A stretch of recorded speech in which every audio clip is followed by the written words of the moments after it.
What's up, everybody? How you doing? I am the big dog named Austin, and this is the 2023 Indianapolis Colts season in review, going over what happened. Actually, if you go back to my old video, let me get this paper before. When you go back to my old video, I made predictions. I went through game by game, and I predicted, if you go back, the Colts were going to go 9-8. 9-8. That's not that bad. Hey, I can deal with 9-8. If the Colts go 9-8 in the Anthony Richardson's rookie year, I'd say that's pretty good. I don't think that 9-8's good enough to get us into the playoffs, but 9-8's pretty solid. Also 9-8 probably won't be bad enough to get Marvin Harrison Jr. But I think Jim Irsay and company move heaven and earth to get Marvin Harrison Jr. We'll see. Don't believe me? Go back. Seriously, go back and look at it.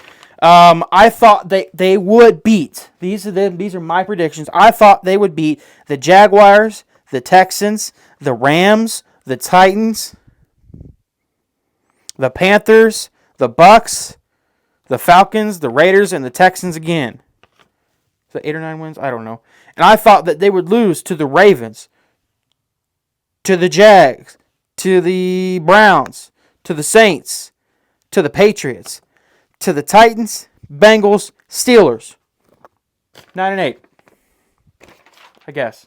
That's what I thought they'd do. They ended up going to 9-8. They did it a little different. They started off the season 3-5. They started off the season with Anthony Richardson, who I wanted to be the guy. And everybody else, all Colts fans wanted him to be the guy. All Colts fans wanted to see him progress as a rookie. I think the Texans, I hate kind of saying this, but the Texans had kind of the season that Colts fans wanted to have. With a rookie head coach, rookie quarterback. They won the division, right? That's exactly what Colts fans wanted for Anthony Richardson, Shane Steichen and company, but it didn't happen. Anthony Richardson had a few injuries. He battled injuries almost every week he played. Really, really tough stuff. He ended up going out in week 5.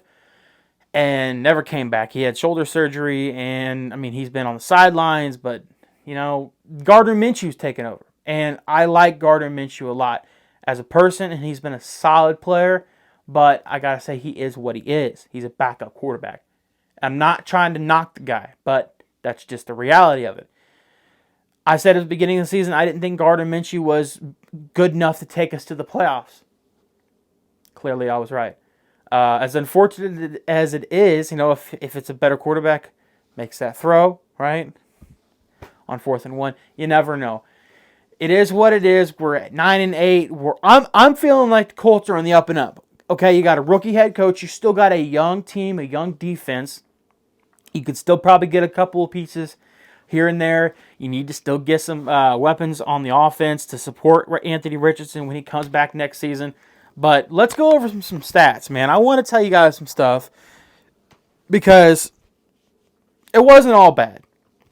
The Colts, for some reason, didn't have any Pro Bowlers. They had Pro Bowl alternatives. But, man, I got to tell you, the Colts total in yards, they were 17th. This is offense. This is all with Gardner Minshew. I'm sure this will all look different next season when we've got Anthony Richardson back. My necklace is getting stuck to this magnet in here. So bueno. Okay. Passing yards, we were 20th in the league. Rushing yards, we were 10th. Now, Jonathan Taylor, he missed a lot of time. This was a crazy season. Jonathan Taylor, he sat out the first part of the season. He got the contract, and he got the 3-year extension, so he's here to stay. Awesome. I'm excited for Jonathan Taylor. I'm excited to see him play. And then he battled some injuries throughout the season. He had a really good Week 18. He had 188 yards against the Texans. He had that touchdown. He's going to be your guy next year. He's going to be your main focal point behind Anthony Richardson. I think that duo, Anthony Richardson, Jonathan Taylor, I think that can be dangerous. And that's what I'm really excited about. If you get like Pittman, you pay Pittman, and you get one more really good wide receiver. Let's say Terry McLaurin.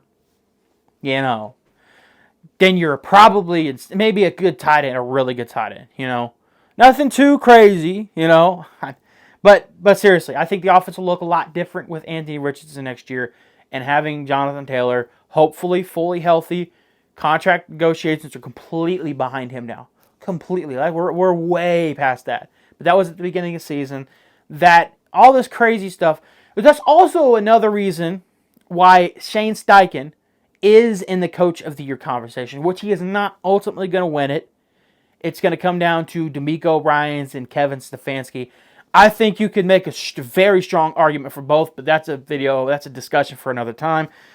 But Shane Steichen, I mean, he's put his hat in the race. He's put it, I think that Shane Steichen has made an argument for himself. But like I said, I don't think that he's going to win the Coach of the Year. But I mean, to go 9-8 with a backup quarterback and all the stuff that he navigated, the Jonathan Taylor stuff, the Anthony Richardson injury, you had the Grover Stewart suspension throughout the middle of the season. He was suspended through 6 weeks. You had the gambling stuff that he came into and had to deal with during the offseason. So, I mean, he had, just as every coach has to go through the ups and downs, I think Shane Steichen in his rookie year as a head coach, I think he did great. I like where this team's going. There were some calls, not just in the game against the Texans, all throughout the season. There were some things where I'm just like, that's a little strange. But rookie head coach, just as a rookie anything, whether it's a rookie basketball player, a rookie baseball player, a rookie quarterback, you're going to make mistakes. You're going to learn from that. So I'm confident that Shane Steichen is going to be even better of a coach next year, which he'll be right back in there in the Coach of the Year if he is. But back to the offensive thing, I thought the offense looked solid. Last year, the offense was awful. So looking at last year's compared to this year, clearly you did better. 4-12-1 versus 9-8. Obviously, and almost every game you were in, there were a couple of blowouts, but it wasn't like getting blown out by Dallas last year. So you were tied for 10th in points. There was a streak throughout the season where you were the only team, like the first 5 or 6 weeks of the season, where the Colts were the only team that scored more than 20 points per game, which did end, I think, against New England, if I'm not mistaken. But nonetheless, I mean, the Colts, they had some creativity on offense. I just think with a better quarterback, a better equipped quarterback, and Gardner Minshew you get the most out of Gardner Minshew when Shane Steichen's coaching him. I mean, that's what the stats say. But I mean, you did what you can with Gardner Minshew. But Michael Pittman, man, whoever's throwing him the ball, Michael Pittman's a dog. Michael Pittman can go up and get it. And like I said, you got to pay the guy. You got to pay Michael Pittman. And he's one of your main keys of the offense. Now, defensively, it could have been better. They set a franchise record for sacks. But it just felt like they could have dialed up the blitz a little more. Now, you got a defensive coordinator in Gus Bradley. Gus Bradley, he blitzes 14% of the time. Okay? Whereas opposed to like Wink Martindale, he blitzes like 46% of the time. You're not getting after the quarterback. You're relying on your front four to get after the quarterback, and they haven't always been able to do that. Especially the game against the Texans, they were able to get 2 sacks against C.J. Stroud versus 6 sacks the first time. That was the recipe for success, and you didn't execute. Now you got guys like DeForest Buckner, Grover Stewart, and Kwity Paye with 8.5 sacks, and Samson Ebicon. You got a solid line, but I mean, if you bring a little bit more pressure, you bring dial up the blitz every once in a while, more than 14% of the time, I feel like they'll have a dramatic change. Plus this zone coverage that the Colts play under Gus Bradley, it just doesn't seem to work. It seemed week in and week out. There were just the number one top receiver for that team would go off. Okay, I want to go over some numbers here. Let me go to the Colts schedule if I can. It's not working out for me right now. Schedule. Okay. So, this season, I think the best receivers that we've played, week 1, Calvin Ridley had 8 catches for 101 yards and a touchdown. Okay? Now, I remember in week 3 against the Baltimore Ravens, you let Zay Flowers do it to you. He had 8 catches, only for 48 yards, but he still had 8 catches. There was one game in particular, I want to see what Amari Cooper did to us against the Browns. That Browns game definitely did come back to haunt us. Receiving Elijah Moore had 4 catches for 59 yards. Let's see. That's it. Amari Cooper didn't do much. Let's see here. Versus the Saints, he had Raheed Shaheed Raheed Shaheed. He had 3 catches for 153 yards and a touchdown. Then you had, let's see, the Buccaneers. I want to see what the Buccaneers did to us. And Mike Evans. Mike Evans had 6 catches for 70 yards and 2 touchdowns. The Bengals. Let's see what the Bengals did to us. Because I think T. Higgins had a pretty big day. There's no way. There's no way that's it. C. Brown at 80 yards. T. Higgins had 72 yards. What did Puka Nacua do to us this year? He had a lot. Let me see. Puka Nacua, he tore you up. 9 catches, 163 yards at a touchdown. Let's get back deeper into the season. That Raiders game, I think Devontae Adams went off on you. Yeah, Devontae Adams, he had 13 catches on 21 targets for 126 yards and 2 touchdowns. And then the Texans, y'all know what Nico Collins did to us. 9 catches on 9 targets, 195 yards, and a touchdown. So I think that there were some games, the Colts, their secondary let them down and let one guy go off. You got to get better defensively. I think that's going to be a recipe, part of the recipe for success next year, getting offensive weapons. But overall, I think that this was a solid year. I really do. I mean, let's get back into the stats. I don't know why I'm putting this phone up. Let me get back into the stats. Okay, let me get team stats, player stats. This is the most important stuff. Now, you didn't have any Pro Bowlers. You had 2 Pro Bowl alternatives. Michael Pittman Jr., 109 catches. 3rd receiver in franchise history to have over 100 catches, joining Marvin Harrison and Reggie Wayne. Surprisingly enough, T.Y. Hilton never had a 100-yard receiving year. But Michael Pittman Jr., 109 catches for 1,152 yards. Career high in both categories. Only 4 touchdowns. That's all right. Josh Downs, rookie season, he had 68 catches for 771 yards, 2 touchdowns. Pretty solid. Now, Alec Pierce, I would have liked to have seen a lot more production at Alec Pierce. At the beginning of the season, I was really, really waiting for him to finally pop off, and he played kind of how he's played his entire career. I don't really think that Alec Pierce is that good of a wide receiver. He's a good blocking wide receiver, but he has his catching problems. He had 32 catches, 514 yards, 2 touchdowns. Jonathan Taylor, he had 153 yards through the air.